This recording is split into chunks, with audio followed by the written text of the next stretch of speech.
أعوذ بالله السميع العليم من الشيطان الرجيم. بسم الله الرحمن الرحيم. الحمد لله رب العالمين، وبه نستعينه على أمور الدنيا والدين، وصلى اللهم على نبينا محمد النبي الأمين وعلى آله وأصحابه ومن تبعهم بإحسان إلى يوم الدين. وارض اللهم عنا وعن خلفاء الراشدين أبي بكر وعمر وعثمان وعلي وسائر أصحاب نبينا محمد وعلى كل من اهتدى بهدي نبينا محمد. اللهم علمنا ما ينفعنا وانفعنا بما علمتنا وزدنا علما يا ربنا، ووفقنا لما تحب وترضى يا ربنا. اللهم اغفر لنا ذنوبنا وكفر عنا سيئاتنا وتوفنا مع الأبرار. السلام عليكم ورحمة الله وبركاته. walaalyaal kusoo dhawaada barnaamijkeeni daar ilaakhira ee aynu kaga hadlaynay daarta aakhiro. waxaan xalqadii ugu dambeysay aynoo joogtay inagoo kasoo warramnay cadaabka naareed iyo sifooyinkiisa. insha allah maanta waxaynu ka warrami doonaa jannada ilaahay subxaana wa tacaala u diyaariyey addoommadiisa wan wanaagsan, nicmadeeda iyo sifooyinkeeda ayaan wax badan ka tilmaami doonaa dhowr xalqadood haddii ilaahay ka dhiga insha allah, inaga oo sheegi doono sifooyinka iyo qaabka ay u eg tahay jannada iyo dadka ehelka jannada iyo dadka gelaya qaabka ay u gelayaan, waxyaalo badan ka faallan doona, cuntaday cunayaan, cabitaankay cabayaan, noloshoodu sida u ekaanayso, waxyaalo fara badan, jannada guryaheeda, wadooyinkeeda, dhirteeda, subxaan allah, webiyadooda, ilaahay oo subxaana wa tacaala si toosa ay u arkayaan mu'miniintii. waxyaalo fara badan ayayna ka warrami doonaa insha allahu tacaala.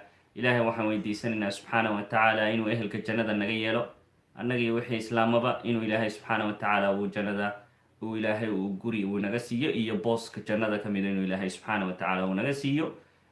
barnaamijkeennan intaan ku guda jirnayna inuu ilaahay uu subxaana wa tacaala inoo fudaydiyo, uuna uu ka dhigo mid markaa waxaweye sabab u noqda inuu ilaahay subxaana wa tacaala inoogu naxariisto. walaalayaal, markaynu ka warramaynay darsigii hore naarta, nacuudu billah, ilahay baan ka magan galnaye, iyo qaabkii ay cadaabka naareed ugu ekaa, waxaynu tilmaamnay inay dadkii gelayaan. dadkii markaa galay way ku waarayaan, nacuudu billah, oo laba qolo un weeyaan. waa imaa mid ku waaraya abid halkaa ku jiraya, iyo mid markaa waxa weeyaan kasoo baxaya oo muddo cayiman ilaahay uu ku ciqaabayo subxaana wa tacaala. kaasna waxa weeyaan, ama qofkaasi waa shaksiga la yidhaahdo cusaat ilmuwaxidiin, waa dadka muwaxidiinta ah oo ilaahay bay kala yeelaan oo muslimiin weeyaan, laakiinse dembiyo waaweyn ayay galeen. kadibna ilaahay baa subxaana wa tacaala wuxuu go-aamiyey in dunuubtoodiiyo dembiyada waaweyn ay galeen inuu ilaahay uu kaga jiro cadaabka naareed, nacuudu billah. marka ninka ugu dambaysa ee muwaxidiinta ka mida dabcan, oo ka mida dadka jannada naarta kasoo baxaya ee jannada gelaya, rasuulka ilaahay baa inooga warramay calayhi salaatu wasalaam, aakhiru rajul yadkhulu ljanna, ninka ugu dambeeya ee jannada gelaya ahna qofka ugu dambeeya dabcan naarta kasoo baxaya, nacuudu billah. ninkaasi waxa weeyaan waa nin nabigeenu inooga warramay calayhi salaatu wasalaam. ilaahay baa wuxuu amrayaa in laga soo saaro shaksigaas. marka laga soo saaro, subxaan allah, oo uu kasoo badbaado meeshii naartu ay ahayd, ayaa wuxuu arkayaa oo ishiisu ay qabanaysaa meeshii lagu ciqaabay ee lagu cadaabay ee uu muddo uu joogay. markaa wuu dhibsanayaa holaceedii iyo kulaylkeedii iyo markaa waxa weeyaan uumigeedii iyo dambaskeedii iyo dhuxusheedii ayuu nacab yahay, mana rabo inuu arko. ilaahay buu markaa baryayaa subxaana wa tacaala, ilaahayow buu leeyay, wejigeeda un iga jeedi buu yidhi. ilaahayow waxaan ku weydiisanayaa maanta inaad wejigeeda iga jeedisid naarta, subxaan allah. leanna waxa weeyaan qofku wuu nacab yahay meesha uu ku fashilmay in uu waxa weeyaan uu soo agmaro xit. maalan tusaale haddaan idin siiyo, meesha ilmo aad dhashay, dhakhtarka uu ilmo aad dhashay uu ku dhintay, ma jeclid inaad aaggeysa martid, wadadaa inaad martid xitaa ma jeclid, subxaan allah. marka ruuxa ibni aadamku meeshuu ku fashilmay ma jecla inuu ka dul wareego. bal ka waran qof ibni aadamah oo ku huruushooday oo ku gubtay oo naarta cadaabka naareed soo dhadhamiyey, marka ma jecla isaguna maxay inuu cadaab naareed nacuudu billaahi in uu wejigiisa ay u jeedo marka ilaahay buu baryayaa ilaahayna wuu ka jeedinayaa waxaanu ilaahay dhahaya addoonkaygiio haddii aan kuu qabto arrintaa miyaad wax kale ay weydiisanaysaa wuxuu leeyahay yaa rabbiyow waxa weeyaan ballan waxaan ku qaaday inaanan shay dambe ku weydiisanin oo keliya wejigeeda uniga jeedi wejigeyga waxaad ka jeedisaa naarta ilaahay wuxuu farayaa in laga jeediyo waana laga jeedinaya marka subxaan allah oo arrintaasoo markaa nicmo aada u weyna oo u arkaya inay tahay maxay akbar nicmadii ugu weyneedee ilaahay uu caalamiinta uu siiyo wayna tahay run ahaantii nicmada ugu weyne ilaahay uu qof uu siinayo inuu ilaahay uu ka badbaadiyo naar faman zuxzixa can innaari wa udkhila aljannata faqad faaz wama alxayaatu addunya ilaa mataacu lguruur ruuxii laga kor yeelo laga badbaadiyo naar jannana la geliyo kaasaa liibaanay ayuu ilaahay uu yidhi subxaanahu wa tacaala idan ninkii markii laga badbaadiye haddana wuxuu meel kale ka hilaacsanayaa meel dheer ayuu wuxuu ka arkayaa geed weyn oo hadhaca oo maaragtay subxaan allah dabayshii maaragtay ay caleemihiisii luxayso ayuu arkaya hadh macaan buu arkaya hoos qurxoon buu arkaya biyo iyo waxbuu arkaya subxaan allah naftiisii way hayn kari waayes ilan waa ibni aadame subxaan allah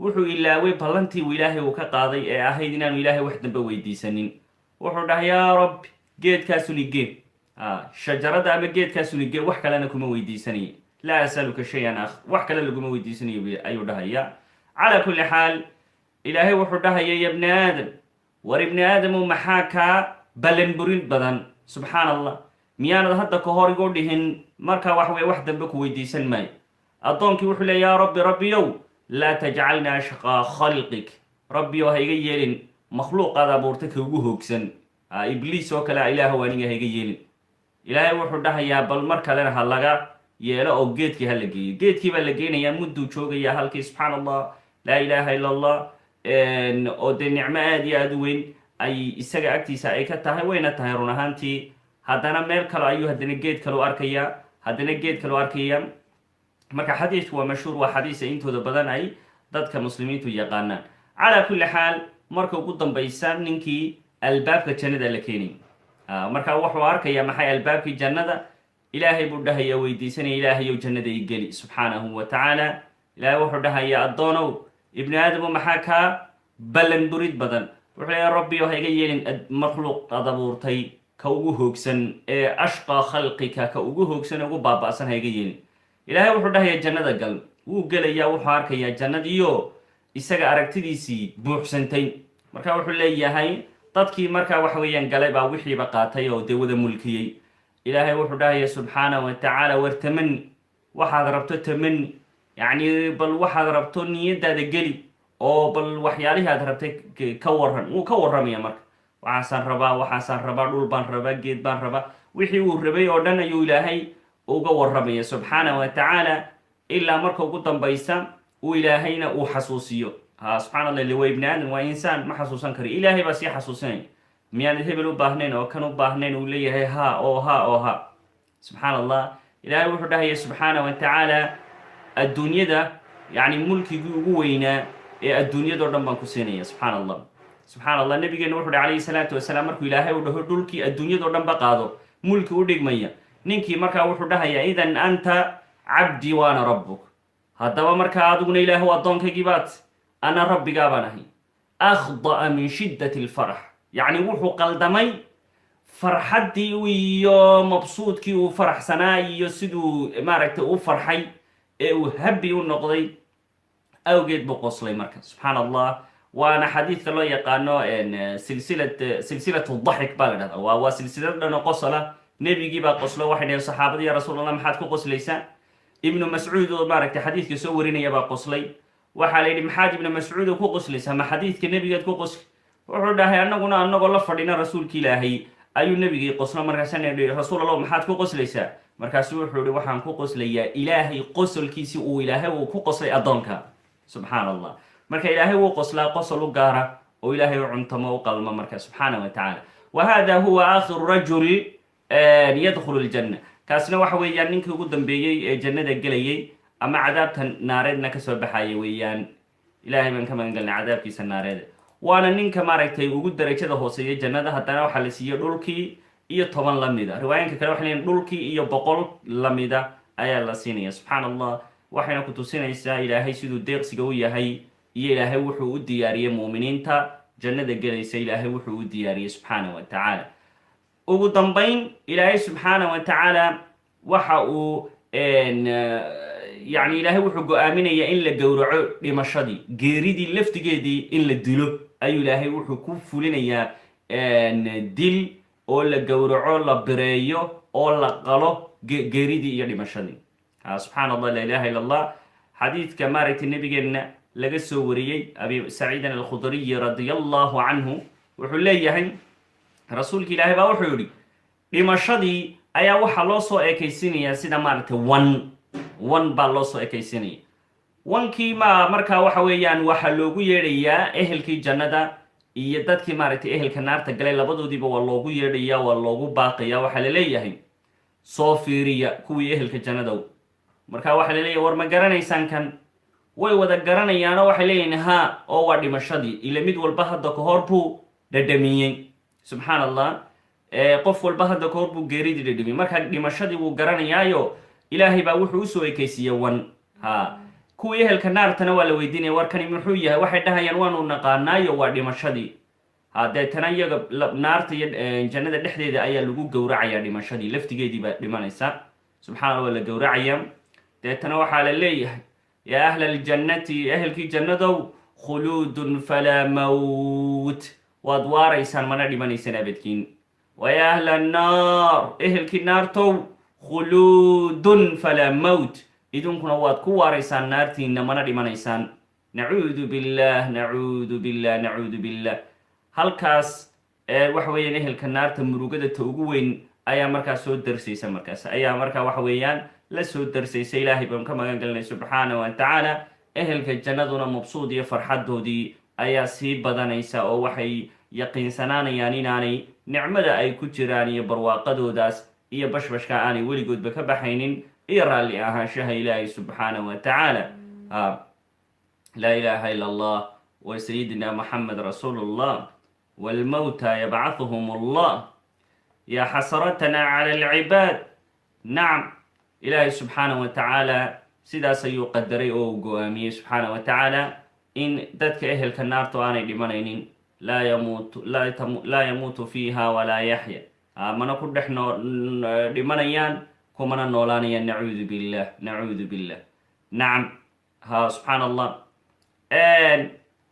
waay ehelka jannada marka haddaynu fiirino iyaga waxay u tahay baynu nidhi karaamo iyo sharaf halkii ugu sarraysay ayay u tahay. subxaan allah.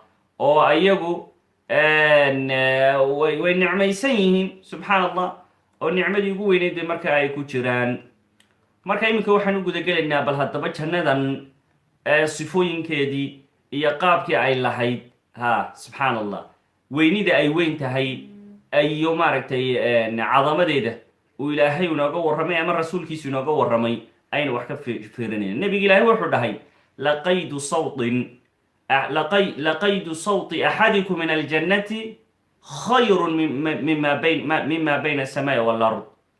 yacni meel la dhigo xadhig yar, meel yarood xadhig yar dhigatid ama ushaada aad dhigatid oo markaa waxa weye jannada aad ku leedahay ayaa ka khayr badan samada iyo adduunkaba. inna lilahi wa inna ilayhi raajicuun. meel xadhig yar ama qori aad leedahay aad dhigato, ushaadiiba saa u dhigto, oo jannada waa boos ku taalla jannada, oo waxa weeyaan aad saartay ama aad dhigtay maxay ushaadii aad wadatay, ayaa waxay ka khayr badan tahay samada iyo dhulka oo dhan. subxaan allah. laqaaba qawsin fi ljannati khayrun mima tadlicu calayhi shamsu wa taqrubu. meel maaragtay qaansadu leebkiiyo qaansadu daloolka yare ay ka baxda marka la ridayo oo jannada ah, yacni dalool yaroo intaa leeg meel irbadi ay gasho jannada ah, ayaa waxay ka khayr badan tahay qorax meel ay u soo baxdo iyo meel ay u dhacdo qoraxiba. subxaan allah. ayay ka khayr badan tahay ayuu dhahay nabigeena calayhi salaatu wasalaam. leanna waa nicmo weyn oo cadiima weeyaan jannadu marka. subxaan allah. laa ilaaha ila allah. maxaa yaalla? waxaa yaalla wax kasta oo addoon uu u baahan yahay ama uu jecel yahay.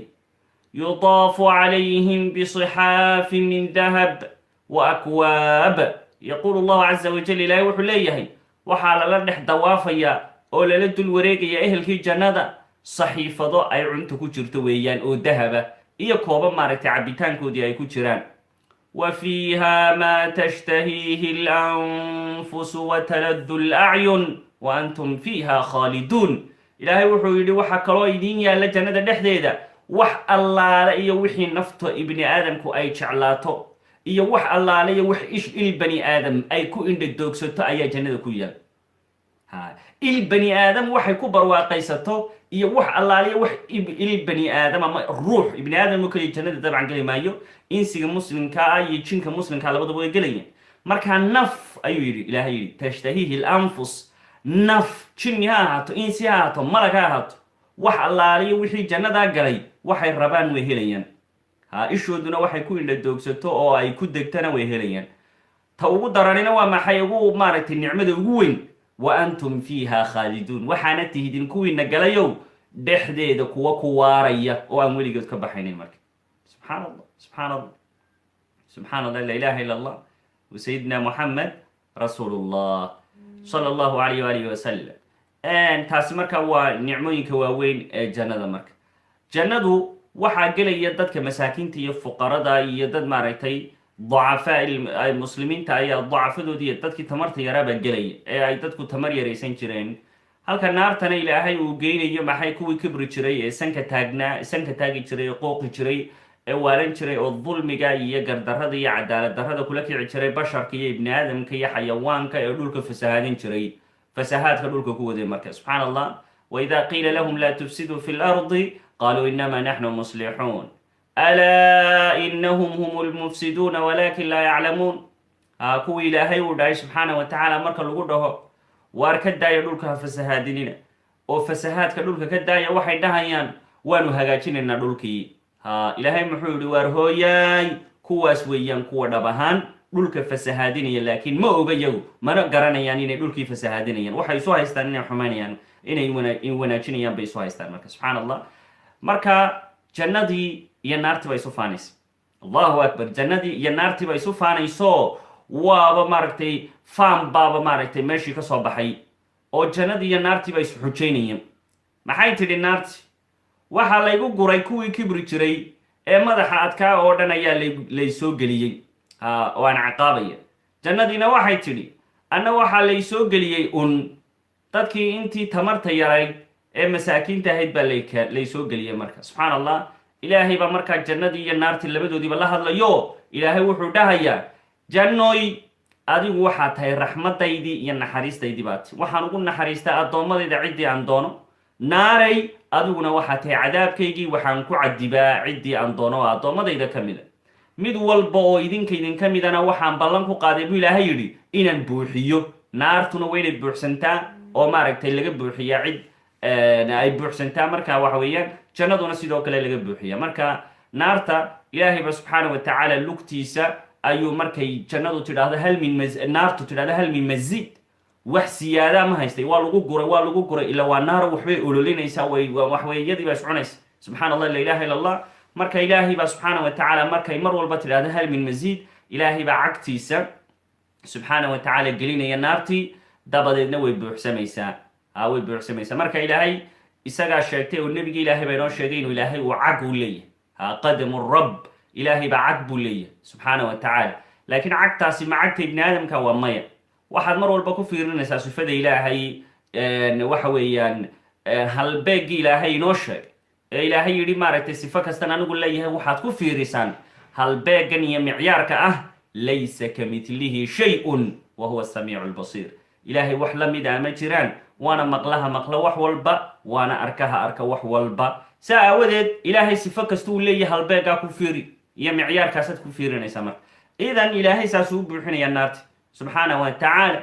halka jannadana ilaahay uu makhluuq u abuurayo, fa ina allaha yunshiu laha khalqan, ilaahay baa makhluuq u abuuraya. hadday doona xuralcayn weeyaan ama wildaanun mukhalladuun bay noqon karaanoo carruurtii maaragtay jannada ku dhex waaraysay ee u shaqaynaysay ama u adeegaysay ehelka jannada ayuu ilaahay u keenaya subxaanahu wa tacaala. nacam, marka labadii jannadii iyo naartii markaa saas ayaa mid walba loo buuxinayaa, wayna isu faanayaan oo way isu xujeynayaan baynu tilmaamnay. waaye subxaan allah, la ilaha illa allah.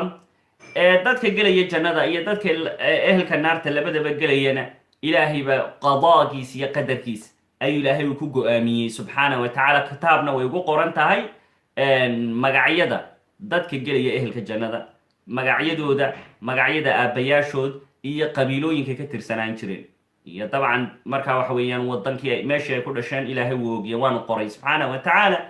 ehelka naartana saas oo kale ilaahay waxaa u diiwaan gashan ku kasta oo naar gelaya magaciisa, magacii aabihii iyo qabiilkiisii ayaa markaa u diiwaan gashan subxaan allah.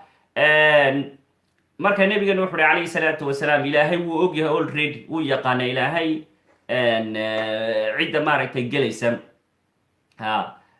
markaa ciddii naar gelaysa ilaahay wuu ogyahay, ciddii janno gelaysana ilaahay wuu ogyahay.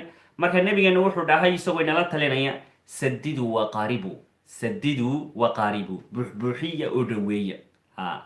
buuxbuuxiya oo dhaweeya waxaa looga jeeda waan ka warramaya.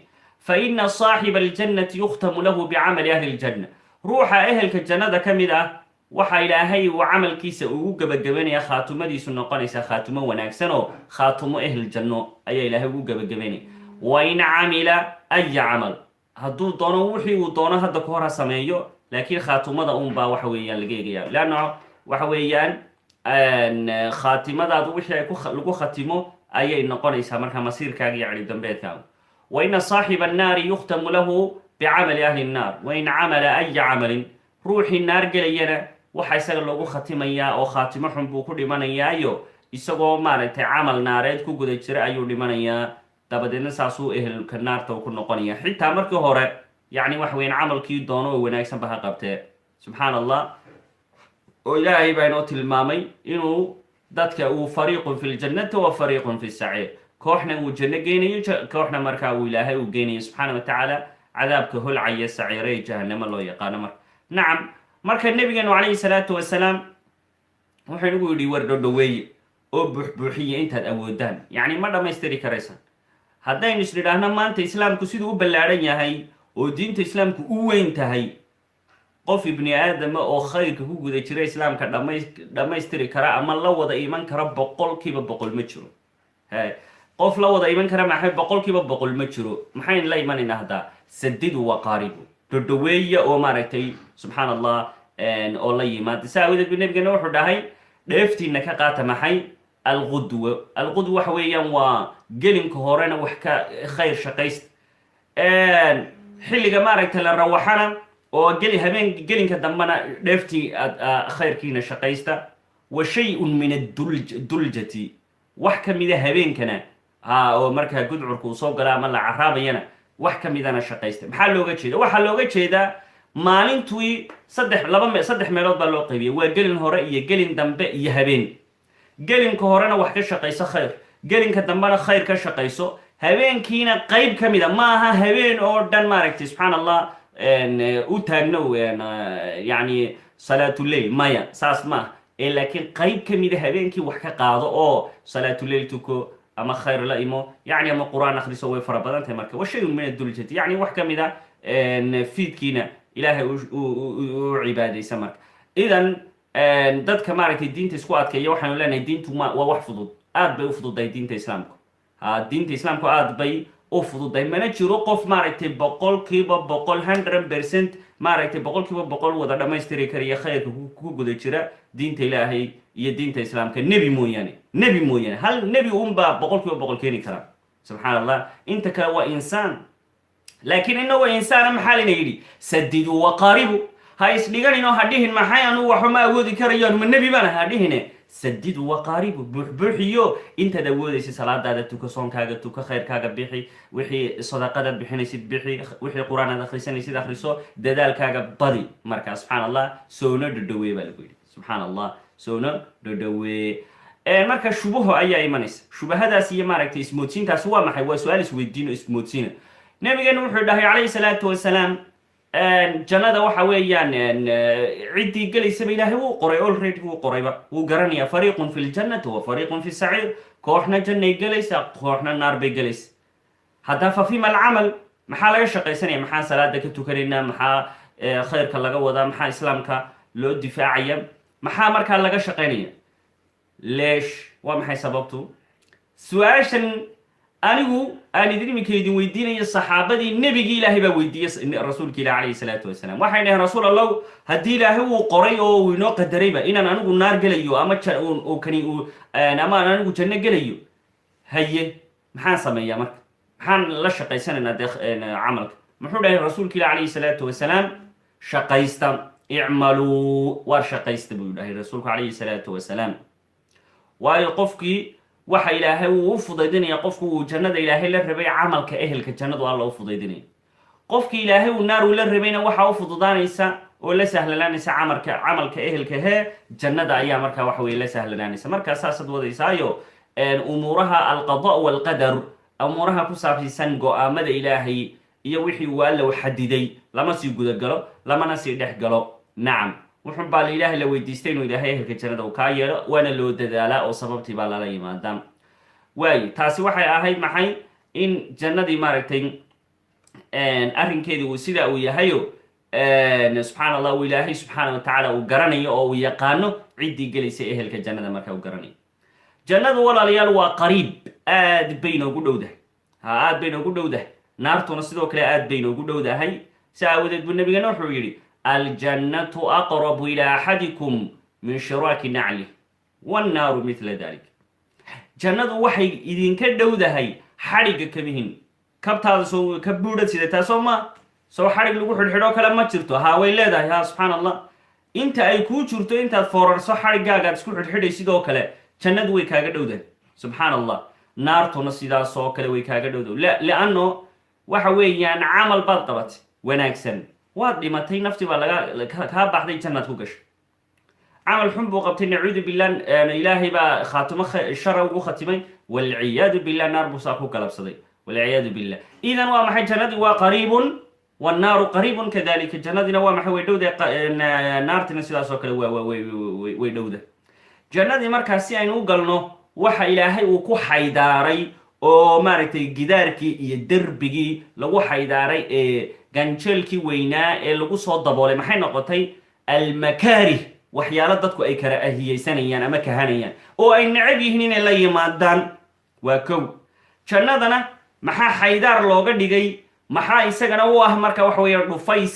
iyo maaragtay waxyaalihii gidaarkii iyo derbigii kasoo sokeeyey waa shahawaat waa waxyaalaha dadku ay isla jeclaysaan waa hawooyinka iyo shahawaadka wuxuu dhahay nabigi ilaah calayhi salaatu wasalaam xujibat innaaru bishahawaat wa xujibat iljannatu bilmakaarih xufat iljannatu bilmakaarih wa xufat innaaru bishahawaat jannadii markaa waxaa lagu soo xaydaaray oo lagu soo wareejiyey oo ganjeel oo iyo derbi ama gidaar oo kale looga dhigay maxay almakaarih waxyaalahay naftu karaahiyeysanayso ha subxaan allah laa ilaaha illa allah ilaahay ciddii u fudaydiyun baa dee ay u fudud tahay subxaan allah naftu ma jecla waxay jeceshahay maaragtay inay iska hurudo salaada subax ay iska hurudo un ayay jecesh marka waa min almakaarih bay ka mid tahay waxyaalihii ay naftii ibni aadamku markaa aanay rabin ay kahanaysa bay ka mid subxaan allah sidoo kale nafta ibni aadamku waxay jeceshahay inay khamri cabto waa kow in ay maaragtay xumaan ay ku kacdo in ay wax dhacdo in ay dadka boobto in ay maaragtay kay ka xooga weyn tahay ay cadaadiso ay ciijisatay waxay doonta ka yeesho oo la dhaho sidii boqorka ha waayo ninkan waa wax wey amarkiisa fulaya ciddu doonana wuu dilaa ciddu doonana wuu nooleeyan ibni aadamka shahawaadkiisa wuu iska jecelyahay waxyaalahasaas subxaan allah subxaan allah hadda maxaa lagu kala duwan yahay waxaa lagu kala duwan yahay subxaan allah la ilaha illa allah waxaa lagu kala duwan yahay shahawaadkan uu qofku uu jecel yahay ibni aadam kasta way ku jirtaa wax yar iga raalli ahaada xadhig jaash baan soo qaadanayaa jasaakum allahu khayran wax yar isuga insha allah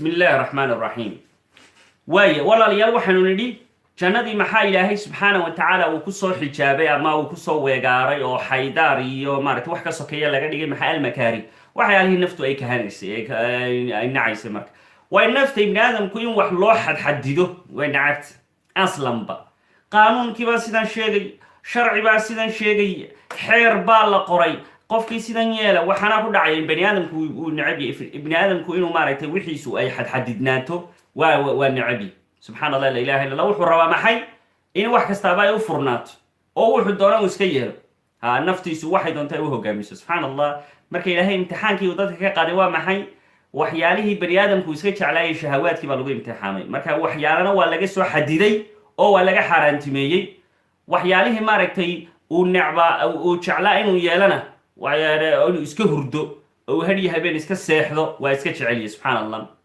inuu maalin walba hadhiyo habeen cunto iska cuno uu iska dhergo calooshu uu maaragtay ay iskaga maaragtay buuxdo hadhiyo habeen uu biyihiisa iska cabo sharaabkiisa iska cabo uu noocu doona ha ahaado khamri ha ahaado wax laaliya wuxuu doona ha ahaado qaadkii ha ahaado jaad ha ahaado sigaar ha ahaado wax la buufiyo ha ahaado wuxuu doonayaa maxay inuu intaba u dheef uu ka yeesho wada cunuu rabaa nacuudu billah inuu intaba wada cuno ayuu rabaa marka ilaahay wuu ogaa subxaanahu wa tacaala subxaan allah ilaahay muxuu yihi khamriga mamnuuc allahu akbar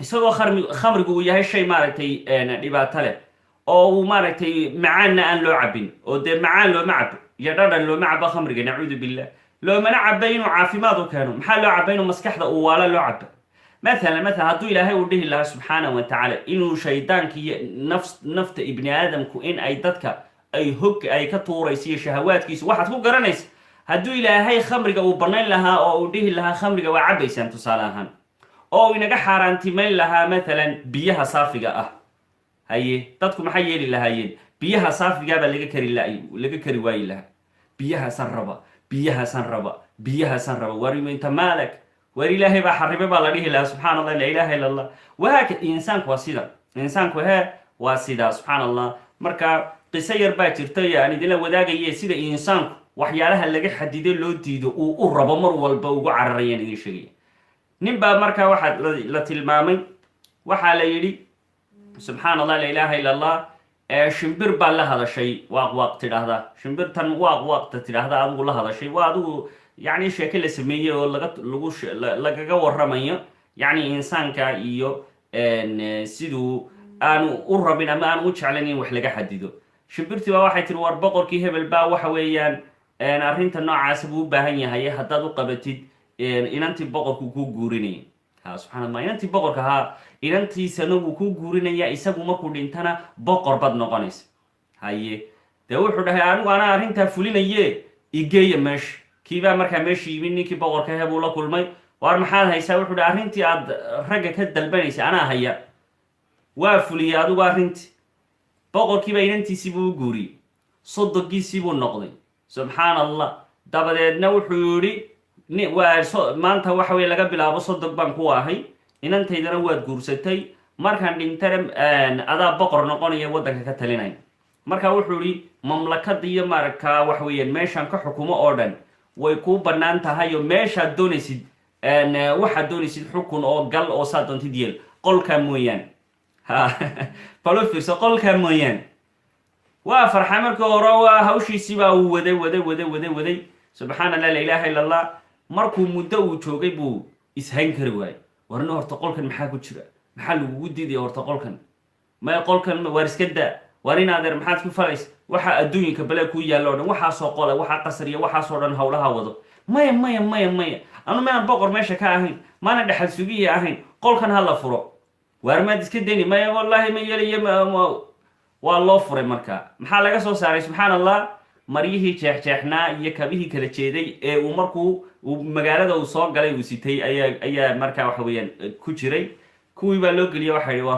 hore noo dhaaf wariyaan hore noo dhaaf ibni aadamku waa sida nebiyullaahi aadam oo aabbihii dhalay ah ayaa la yidhi jannada waxaad doontid ka cun kula xaysu shi'tumaa ragadan wax allaale waxaad rabtaan jannada ka cuna walaa taqraba haadihi shajara geedkaa keliyana ha u dhowaanina soo ma jeedid subxaan allah geedkaa keliyana ha u dhowaan jannada waxaad doonaysid ka cun geedkaan ha u dhowaanin muxuu yeelay waxa la malaayiin iyo balaayiin waxa geed ku yaala wuxuu nebi aadan iyo maaragtay xaawi ay waxa weeyaan laga kari waayey geedkii maaragtay ilaahay uu ka reebay subxaanahu wa tacaala. marka insaanku waa iska sida ma ka helo maxay waxyaalaha maaragtay subxana allah lagu xadxadido sharci iyo xeer iyo qaanuun iyo sharci waxaa ma dhegaysto subxaana allah.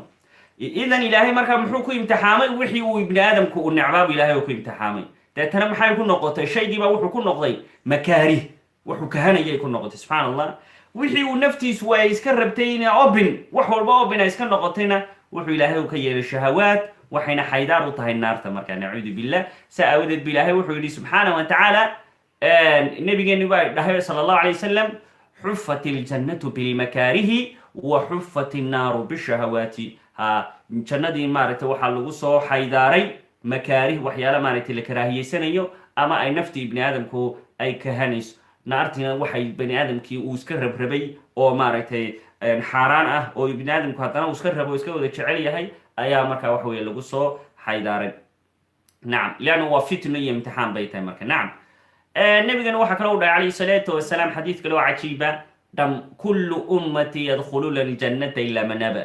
dham kulligood ummadayda dhammaantood sida u dhan tahay jannaday gelayaan mid iska diiday jannada mooyaane. inna lillahi wa inna ilayhi raajicuun. kullu ummati yadkhuluuna aljannata ilaa man aba. dhammaan ummadayda oo dhan jannaday gelaysaa mid diiday mooyaane jannadii diiday mooyaane. qiila waman ya'ba yaa rasuula allah waxaa lagu yihi rasuul allah oo waa kuma qofka jannada ilaahay diidaya iyo naxariista ilaahay. ilan ibni aadamku waxa wanaagsan waa jecel yahay subxaana allah. waa maxay insaanku waa maxay wainahu lixubi alkhayri la shadiid. khayr iyo wax kastaba inuu qaato oo uu yeesho buu iska jeceliy insaanki. marka waxay dhaheen rasuul allahu keebaa jannada ilaahay diidaya. qaala wuxuu dhahay nebigu calayhi salaatu wasalaam man ataacanii dakhala aljannata waman casaanii faqad aba. qofkii aniga iyo adeeca jannadii buu galay kii aniga i caasiyeyna wuu diiday markaa jannadii ayuu diiday nacuudu billah. markaa ciddii maaragtay rasuulka ilaahay caasida subxana allah waa maxay waxa weeyaan waa qof janno diida waa janno kabood. somaydaan maqlinkaasi waa janno kabood ama waa ashahaada la dirir ama laa ilaaha ila allah ayuu kasoo horjeeda. waa iyagii waa qof maaragtay faqad aba aljanna jannadii buu diiday leanno ilaahay buu maaragtay wixii ilaaha weyna faray ilaahay bayna farayna rasuulka adeeco. ma ataakum arasuulu fakhuduuh wama nahaakum canhu fantahuu. waxa rasuulka ilaahay idin sheego idin farana qaata waxa rasuulka ilaahay idinka reebana ka taga waa amar ilaahi. nebigina wuxuu dhahay maxay man ataacanii dakhala aljannata waman casaanii faqad aba sala allahu alayhi waali wasalam. kii aniga i adeecana jannuu galay kii i caasiyeyna markaa waxa weeyaan oo amarkayga qaadan waayeyna wuu diiday markaa jannada. waxa weeyaan taasina waa xadiid cajiibah oo ciddii markaa waxa weeyaan nebiga calayhi salaatu wasalaam adeecda ayaa jannadii gelaysa. waxa kale oo rasuulka ilaah calayhi salaatu wasalaam uu inooga warramay yani riyo cajiiba uu arkay. wuxuu ihi waa seexday oo waxaan arkay riyan arkay mise maaragtay malakul jibriil ayaa madaxayga fadhiya iyo malaku mikaa'il baa isna xagga lugahayga joogay. dabadeedna labadoodii baa isweydiiya waxay dhaheen idrib lahum mathalan tusaale usoo qaad maahmaah yacni sheeko maahmaaha ayay isku dhaheen labadii malag usoo qaad maxamed marka ha maqasho dhegtiisu caqligiisuna ha weeleeyeen. waxay dhaheen marka labadii malag baa waxay dhaheen tusaalahaagu nebi maxamedow adiga iyo ummadaadu tusaalahoodu waxa weeyaan waa sida nin boqor ah oo daar qasriya buu dhistay. kow markuu gurigii uu dhistay ayaa wuxuu gurigii uu keenay meel xeedho weyn oo cuntada lagu cuno ayuu ku diyaariyey. dabadeedna wuxuu diray qof dadka u yeedha oo ku dhaha warkaalaya boqorkiibaa cuntuu kariyaye dadka ugu yeedha cuntada. dabadeedna ninkii maaragtay la dire ee boqorku uu diray ayaa dadkii u yeedhay. qaar ka midabaa markaa waxa weeyaan gurigii yimi qaarna weydiidan waxay dhaheen anagu uma baahnin maxay cunto uma baahnin iyo boqorkiina cuntadiisa ma rabno. saasoo kale ayaad la mid tahay adig iyo ummadaadu bay dheheen rasuul allah. waxa uu yidhi boqorku waa ilaahay subxaana wa tacaala daartan iyo qasriganina waxa weeyaan waa islaamka, waa diinta islaamka. cuntadan iyo xeedhadanna ee guriga maaragtay taalaana waa jannadii. adiguna maxamedo waxaa tahay ninkii la diree la yidhi ugu yeedh dadka jannada ugu yeedh. markaa waad u yeedhay, qaarna way ku ajiibeen. kuwii ku ajiibeen jannada islaamkay soo galeen. kii markaa waxa weeyaan ku diidana waxa weeyaan subxaan allah saasuu ku diiday markaa jannadii. kii ku yeelayna islaamkuu soo galay, kii islaamka soo galayna jannadii buu galay, kii jannada galayna cuntadii buu cunay marka. nacam, jannada markaa waxaa lagu gelayaa naxariista ilaahi subxaana wa tacaala, sida uu rasuulka ilaahay u dhahay calayhi salaatu wasalaam, sadiduu waqaaribuu waabshiru, dhodhoweeya, buuxbuuxiya oo maaragtay dhodhoweeya oo bishaaraysta. waclamuu waxaanad ogaataan annahu lan yudkhala axadukum aljannata camalahu, qofna camalkiisa jannada kuma gelayo. qaaluu walaa anta ya rasuul allah, waxay dhahen rasuul allow xitaa adiga. allahu akbar, saxaabada rasuulka ilaahay u fiirsada. wallahi saxaabada rasuulka ilaahi sala allahu calayhi waaalihi wasalam waradia allahu canhum, cadamadood iyo weynidooda fiiri. markiiba su-aashii inagu iminkan islahayn aad weydiisaan, talow su-aashaasaan u weydiiyaa, ayay iyagu weydiinayaan rasuulka ilaahi calayhi salaatu wasalaam. waxay dhaheen walaa anta ya rasuul allah, oo adigu xitaa camalkaaga kuma gelaysid nebi allow. waxay dhaheen, wuxuu dhahay rasuulku walaa ana, anigu xitaa kuma gelayo camalkayga, ilaa an yatagamadanii allahu bimaqfiratin waraxmatin, ilaa ilaahay uu igu daboolo naxariistiisa iyo dembi dhaafkiisa mooyaane. oo haddii aynu waxa weeyaan la yidhaahdo qofku waxa weeyaan jannadiisa camalkiisuu jannada ku gelayaa, ilaahay subxaana wa tacaala nicmooyinkiisa ayuu ku miisaamaya, sida maaragtay axaadiista qaar ay tilmaamayaan. culammada qaarna way ka hadlaan oo waxay dhahaan xadiidkaasi ma sugna, walow suu doonaba ha ahaadee yani xadiidka macnihiisu waa sugan yahay. nin baa jiray maaragtay ilaahay caabudi jiray maxay 600 sana, 600 sannadood. marka ilaahay subxaana wa tacaala wuxuu u sameeyey mawlac buu lahaa, meeluu ilaahay ku caabudo, masaajid yar buu lahaan jiray. markaa meel bad u dhowna wuu joogay. dabadeedna meeshii badda u dhoweyd baa ilaahay baa il biyo ah oo biyo macaana ayuu ilaahay kasoo burqiyey. halkana geed ruumaan la dhaho oo ruumaankan la cuno, geedka ruumaanka la cuno ayuu ilaahay uga soo saaray. marka biyahana wuu cabbaa, sidoo kalena maaragtay ruumaankiina wuu iska cunaa, wuuna iska cibaadaystay, caabid buu ahaa. markii uu cibaadaysanayo 600 sannadood ayuu dhintay. ilaahay baa wuxuu ku dhahay, addoon yahow, addoon wanaagsan baad ahayde, jannada waxaad ku gashaa naxariistayda. muxuu yidhi addoonkii, ilaahay anuu camalkayga ku gelaya, camalkayga waan shaqaystay 600 sana, 600 sannadood baan u xamaalanaya inaan janno galo.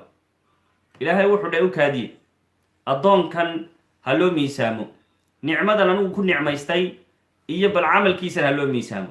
camalkii uu 600 sannadood uu qabsaday baa kafad la saaray. nicmooyinkii ilaahay uu ku manaystay mid ka mida oo aragga ahayd, indhaha araggeos ahayd, ayuu ilaahay dhahay kafadda kale ha loo saaro. subxaan allah, nicmadii aragga ayaa ka cuslaatay camalkiisii 600 sannadood uu shaqaysanayay. deetana waxaa la yidhi soco geeya naarta. markaa subxaan allah, naarta ha la geeyo. addoonkii markaa wuu qayliye, wuxuu dhahay rabbiyow maya, naxariistaadan ku gelayaa. ilaahay wuxuu dhahay markaa ku gal naxariistayda. marka jannada maxaa lagu gelaya ikhwaani wa akhawaati? naxariista ilaahay iyo markaa dembi dhaafka ilaahay ayaa lagu gelaya subxaanahu wa tacaala.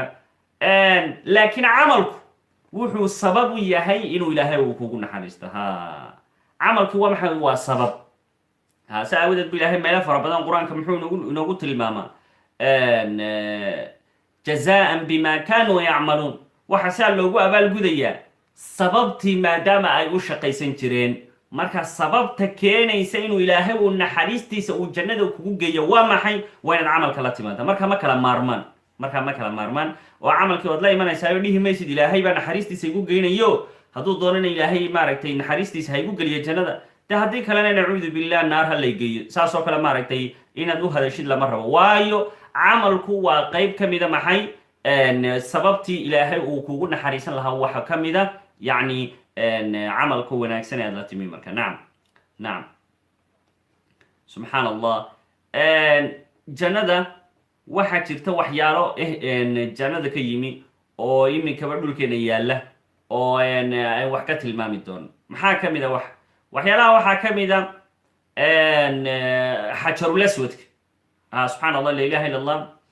iyo dhagaxa maaragtay maqaamu ibraahiima wattakhiduu min maqaami ibraahiima musalla iyo maaragtay rukniga oo dhagaxa xajarul aswadka labada dhagax waxa weeyaan buu yihi nebigu ina arukna walmaqaama yaquutatani min yaquuti ljanna xajarul aswadkii iyo maqaamu ibraahiima meeshii nabiyullahi ibraahim istaagayay waa laba dhagax oo yaquuta macdan ka mida macdanada jannada weeyaan damasa allahu tacaala nuurahuma ilaahay baa wuxuu damiyey nuurkoodii iftiinkoodii walow lam yatmis nuurahuma haddaanu ilaahay damin lahayn nuurkoodii la adaa'ataa bayna almashriqi waalmaqrib waxa ay ifin lahaayeen bari iyo galbeedba ayaa ilayskooda iyo nuurkooda laga arki lahaa xajarul aswad nebigu xadiis kale wuxuu ku yihi alxajaru laswadu min aljanna dhagaxan madow wuxuu ka yimi maaragtay xajarul aswadku jannaduu ka yimi subxana allah la ilaha illa allah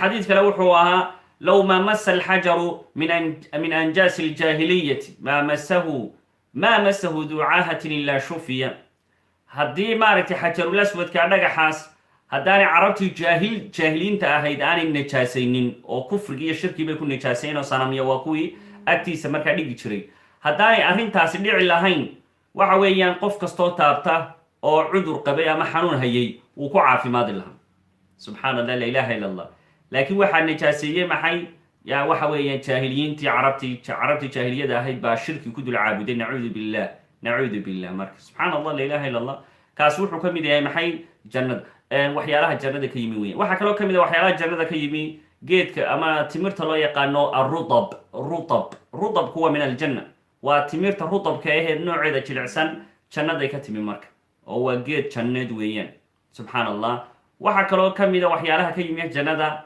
webiga maaragtay furaat iyo niil manbacooda iyo meeshay kasoo burqadaan ama asalkoodu meesha ay ka yimaadeen labadaa webi waa webiga nailka iyo webiga furaat waxa weeyaan jannada ayay ka yimaadeen nacam oo xadiidkii nabigeenna habeenkii leylat lisraa walmicraaj ayaa la tusay laba webi oo maaragtay daahiraani wa baatinaan laba webi oo labana ay koreeyaan labana ay hooseeyaan labada koreeye jannaday ka yimaadeen labada hooseeyana waxay ahayd niil iyo furaat oo masterkoodii iyo asalkoodii meesha ay ka yimaadeen ayaa jannada ahayd nacam subxaan allah marka way badan yihin waxyaala maaragtay xagga jannada ka yimi way yaalaan adduunka subxaan allah jannadase way ka duwanaanaysa subxaan allah way ka duwanaanaysaayo waxaa laga yaabaa inay isku magac yihiin laakiin se ay kala duwanaanayaan shaygii mathalan biyihii waa biyo oo magaca maaragtay adduunka waa biyo laakiin biyaha adduunka iyo de biyaha jannada isku mid ma noqonayaan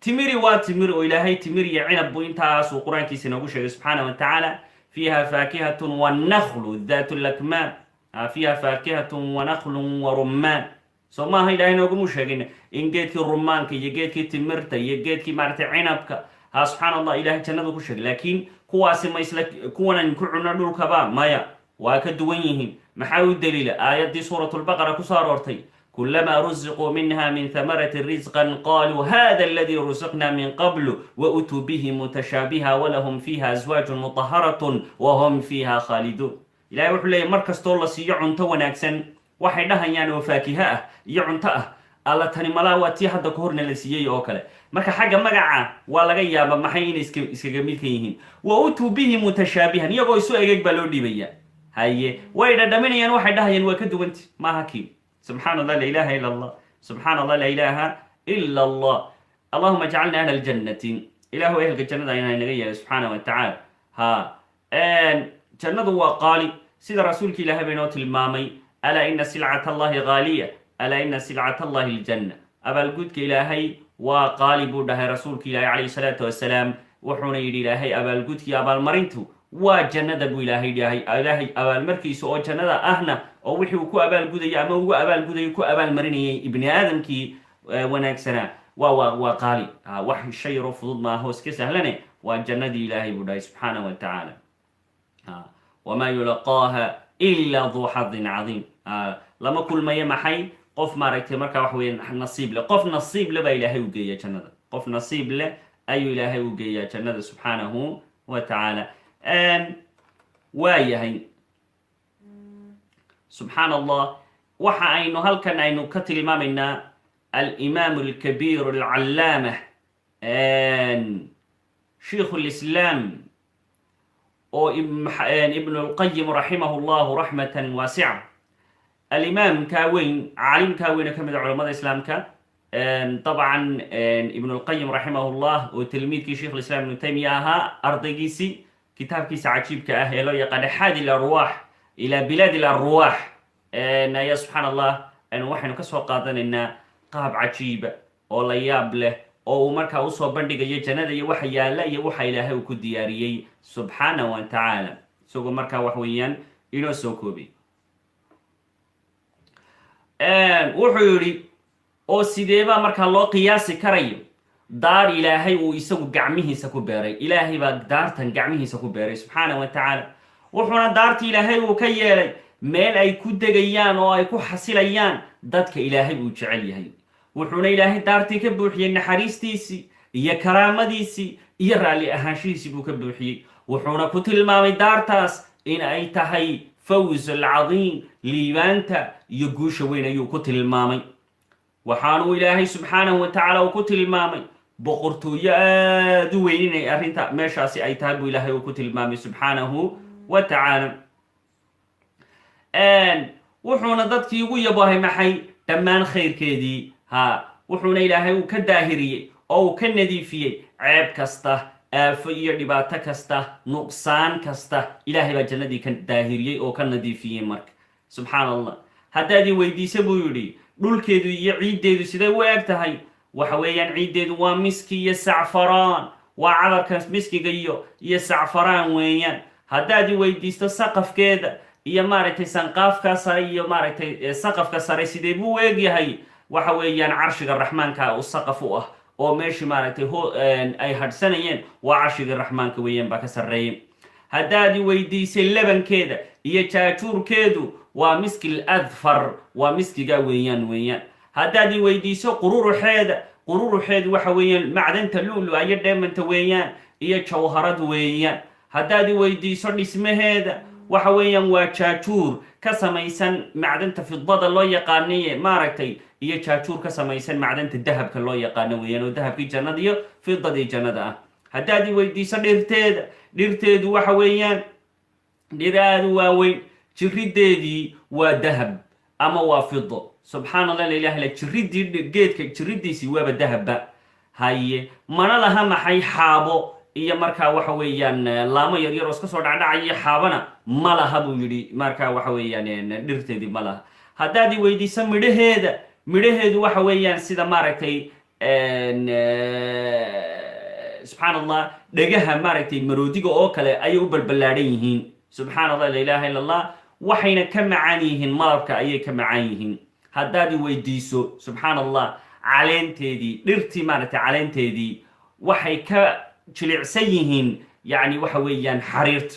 subxaan allah. haddaad i weydiiso webiyadooda waxaa ka mida webigii caanaha ahaa ee aan midabkiisii iyo dhadhankiisiba aanu isbedelaynin, caanihii aanu isbedelaynin. haddaad i weydiiso khamrigii lagu cabaayey waa khamri macaano cidda cabaysa markaa waxa weeyaan aanay ku sarkhaamaynin, macaanna buu ku tilmaamay. haddaad i weydiiso malabkii webigii malabka ahaa waa malab saafiya weeyaan oo aanay saxara iyo maaragtay la soconin subxaan allah waxyaalaha kale malabyada kale la socsocdaanay la soconin weyan, waa malab saafiya weeyaan.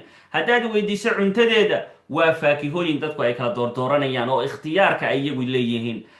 hilibkeedu waa shimbirahaas wixii ay ka jeclaadaan weeyaan. haddaad i weydiiso cabitaankeeda waa tasniim iyo sanjabiil iyo kaafuur bay cabayaan. subxaan allah, cabitaankii sanjabiilka ahaa ayay cabayaan. caynan fiiha tusama salsabiil bay cabayaan. caynan fiiha tusama tasniim, cayntii maaragtay caynan tusama salsabiila, taas waa salsabiilkii. sidoo kale waxay cabayaan yashrabuuna fiiha ka'san, waxay cabayaan maaragtay koobkii kaafuurka ahaa. waxay cabayaan mid tasniima oo ilaahay uu inoogu tilmaamay subxaanahu wa tacaala.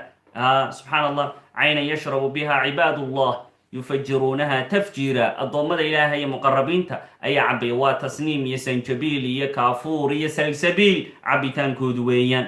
haddaad i weydiiso maaragtay weelku waa weel dahaba iyo weel fida ah oo waxa weeyaan sida qaaruurada ama quraarada ama dhalooyinka oo kale u saafi ah weeyaan midabkoodu saas oo kale weeyaan haddaad weydiiso ballaca ayuu yidhi albaabka laga geliyo ballacoodu waxaa loo socdaa albaabkii jannada laga soo galay albaabadeeda waxaa loo kala soconaya 40 sannadood baa la soconaya 40 sannadood meel loo socdo ayaa albaabku isu jiraa weynidiisu subxaan allah oo iyagoo maaragtay dadkii ay buuqayaan oo ay buuxaan bay hal mar saa usoo wada gelayaan albaabkeedii subxaan allah haddaad weydiisa buu yidhi dabaysheedu markay ku dhacdo geedihii iyo dhirtii markay ku dhacdo waxa weeyaan waxay samaynaysaa markaa waxa weeyaan cuud ama markaa darb yacni sida minka ay dhahaan heesahoo kale ayay qaadaysa ama kaban oo kale yacni cod la yaab leh oo aada la yaab labay samaynaysaa dabaysha maaragtay jannada iyo dhirteedu marka ay isku dhacdo ayaa waxa weeye cod macaan oo qofkii ehelka jannada uu macaansanayo ayaa dhirtii iyo hawadeedii ay samaynaysaa subxaan allah haddaad weydiiso dhirtaas hadhkeeda intee buu leegyahay wuxuu ku yidhi waxaa ku dhex yaallay jannada dhexdeeda geed qofku uu u soconayo qofka dheereeya ee gucleeya ugu dheereeya adduunku wuxuu hadhkiisa soconayaa 100 caamin 100 sannadood buu soconaya mana dhammaynayo 100 sannadood haddaad socotid geedka hadhkiisa dhammayn maysid subxaan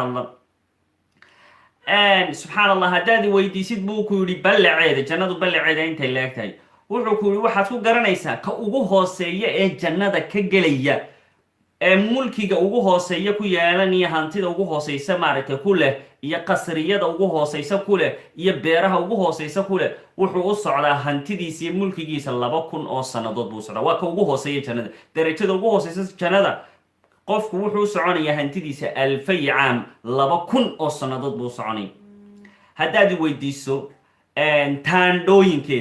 taandhooyinkeeda maaha qasriyadii waa taandhooyinkii maaragtay lagu nasanay haddaad weydiiso waxay ka samaysan tahay macdanta la yidhahdo durrigaasay ka samaysan tahay weliba la qallajiyey dherarkeedu waa 60 mayl oo xagga samadaa bay u taagan tahay waa 60 mayl oo xagga samadaa weeyaan subxaan allah la ilaaha illa allah haddaad weydiiso qolalkeedu waxa weeyaan ghurafun min fawqiha ghurafun mabniyatun tajri min taxtiha al-anhaar buu yidhi waa qol maaragtay dusha waxa kasii saaran qol kale oo waxa kusii binaysan qol kalaa ku binaysan hoostoodana qol kasta waxaa hoostooda qulqulaya qol kasta waxaa qulqulaya maxay webiyayaalkii subxaan allah la ilaaha illa allah subxaan allah ya ilaaha laa ilaaha illa allah qolkii waxa weeye qolka ugu hooseeya waynu garanay oo webibaa ka hooseeya laakiin qol kalaa ka sarreeya iyo dhismo kale kaasna maaragtay dhismaha ka hooseeya biyo kalaa soconaya inna lillahi wa inna ilayhi raajicuun subxaan allah la ilaaha illa allah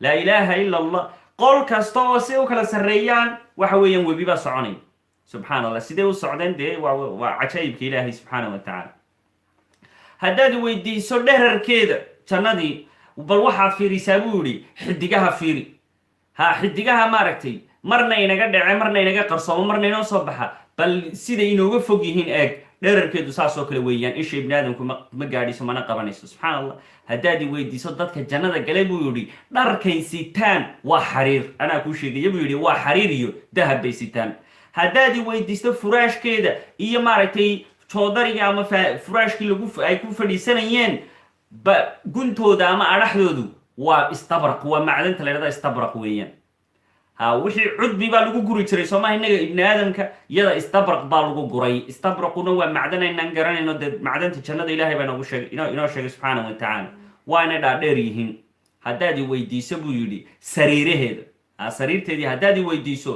subxaan allah waa sariir ka samaysan dahab waa sariir ka samaysan maxay xijaal musaratin biazaari dahab way dahabaysantay subxaan allah la ilaaha illa allah mana laha meel yaroo daloosha ama meel xumaanaysa ama nuqsaamaysa ma laha subxaan allah haddaad weydiiso dadkii jannada galay wejiyadoodu waa sida dayax ama waaba dayax weeyaan haddaad weydiiso buu yidhi dadkaas da-doodii iyo cimrigoodii imise jirro weeyaan waa 3 jir buu ku yidhi oo waxay u egyihiinna dherarkoodu suuraddii ilaahay uu ku abuuray aabbahood oo nebi aadan ahaa baa la siiyey subxaan allah haddaad weydiiso maxay dhegaysanayaan dadkani waxay dhegaysanayaan heeso ay qaadayaan xuuralcayntii oo ah markaa waxa weeyaan xaasaskoodii ha subxaan allah oo xuralcayntii u heysaysaa nacam way heysayaan marka xuralcayntii jannada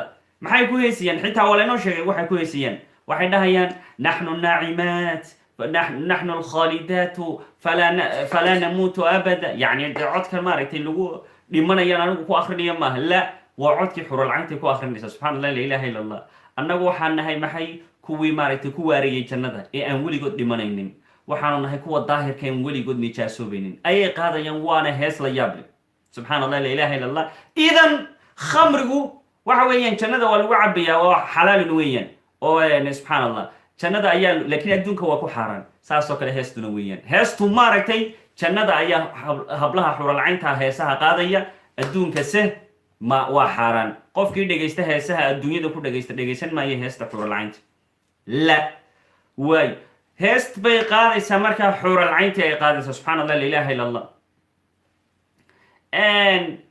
codka codadka ay maqlayaan ugu sarreeya waa codkii malaa'igta iyo nebiyada subxaan allah iyo waxa weeyaan waxaa ka sarreynaya kalaamkii iyo markaa waxa weeyaan hadalkii rabbigii caalamiinta subxaanahu wa tacala oo ay maqlayaan subxaan allah haddaad i weydiiso buu yidhi subxaan allah dadku siday isu soo siyaaranayaan oo ay isu soo booqanayaan subxaan allah waxa weeyaan way isu soo booqanayaan oo ilaahay baa qur-aanka inoogu sheegay maxay mutaqaabiliin iyagoo iska soo horjeeda ayay markaa waxa weeyaan ay markaa waxa weeyaan isqaabilayan subxaan allah la ilaha illa allah haddaad i weydiisa buu yidhi dahabkii iyo wixii maaragtay ay iska lulayeen ama ay gashanayeen ila waxaa jirta wax la gashanayo soo maaha dumarku ay isku qurxiyaan iminka matalan dahabkii gacanta la gashanayey ama gacanta farta la gelinayo fargalkii ama kaatoonkii silsiladii qoorta wixii dhegaha la gashanayey waxaasoo dhan waa maxay nimanka iyo ragguba waxay gashanayaan maalinta jannada markay galaan dahabku ninka waa ka xaaraan inuu gashto marada xariirtuna waa ka xaaraan jannada si waa loo ogolaanaya jannada wuxuu ku gashanaya dahab wuxuu ku gashanayaa xariir waxuu ku gashanaya maxay fido wax alaaliya wixii uu roobo subxaan allah haddaad weydiiso caruurtii jannada waxa weyan waa caruur waaraysa caruurnimo ku waaraysa midabkoodu waa sida waa lu-lu iyo macdanta dheemanka weeyaan kaanahuna lu-lu maknuun waxaad moodaa lu-lu maaragtay maknuun oo saafiya lu-luda saafigaa weeyaan haddaad weydiiso maaragtay dumarkii loo aroosay nimanka iyo xaasaskooda haddaad weydiiso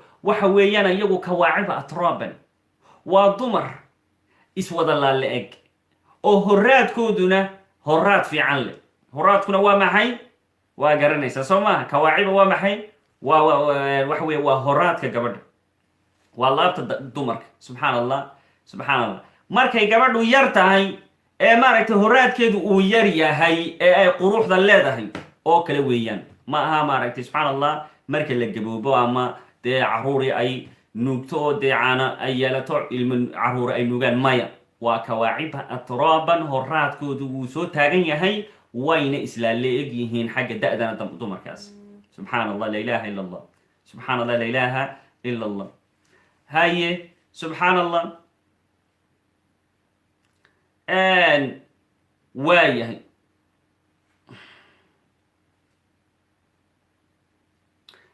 cashirkeena may maanta halkaasaan ku joojinaynaa baaraka allahu fiikum wa jazaakum allahu khayran maalinta soo socota ayaynu halkaa ka qaadaynaa baaraka allahu fiikum insha allah intaa uu ibn alqayim raximahullah uu tilmaamay ayaynu dhammaystiri doonaa maalinta soo socota haddii ilaahay ka dhigo kadibna iyagoo faahfaahsan oo dee dabcan waxa uu sheegaya shiikhu axaadiis baa dee jira iyo riwaayado baa jirta subxana allah la ilaha illa allah ilaahay uu inooga warramay subxaanahu wa tacaala marka intaynu ku kulmi doono cashirkeena soo socdana waxaan idinkaga tegayaa assalaamu calaykum waraxmat ullahi wabarakaatu